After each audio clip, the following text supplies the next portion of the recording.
I'm still waiting for you to provide a shred of evidence showing that the story of Jesus' resurrection is historically verifiable. Well, you've come to the right place. It just happens to be that the academic field that deals with New Testament studies is quite a diverse field. It includes both skeptical and non-skeptical scholars. The well-established scholarly consensus in New Testament scholarship is quite clear. There are 6 primary facts that are historically reliable concerning the historical Jesus. Number 1 is that Jesus was in fact crucified.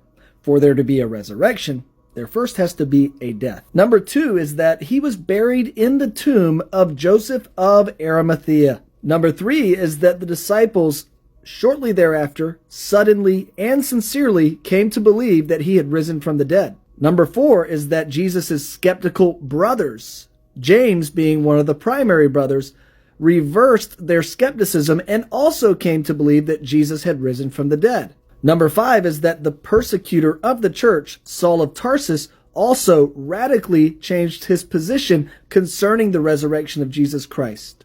And number 6 is that these things were taught very early in Christian history. There have been certain naturalistic explanations proposed to try to explain these 6 historically reliable facts about Jesus. Some would say that maybe the disciples hallucinated. But that wouldn't make sense because these were group experiences that happened at different times and location. Some would say, well, the disciples just stole the body. Are you really trying to explain that the disciples would be martyred for their belief in the resurrection even though they knew that they had just stolen the body?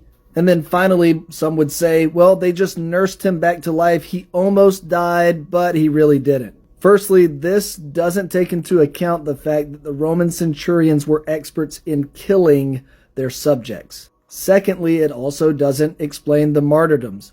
Why would they die for a resurrection narrative when they knew that Jesus kind of almost died but was just nursed back to life? So the naturalistic explanations for the 6 facts surrounding the person of Jesus Christ don't really do it justice. As a matter of fact, the only thing that explains the 6 established facts the best is the very narrative that was originally given, that Jesus did in fact rise from the dead.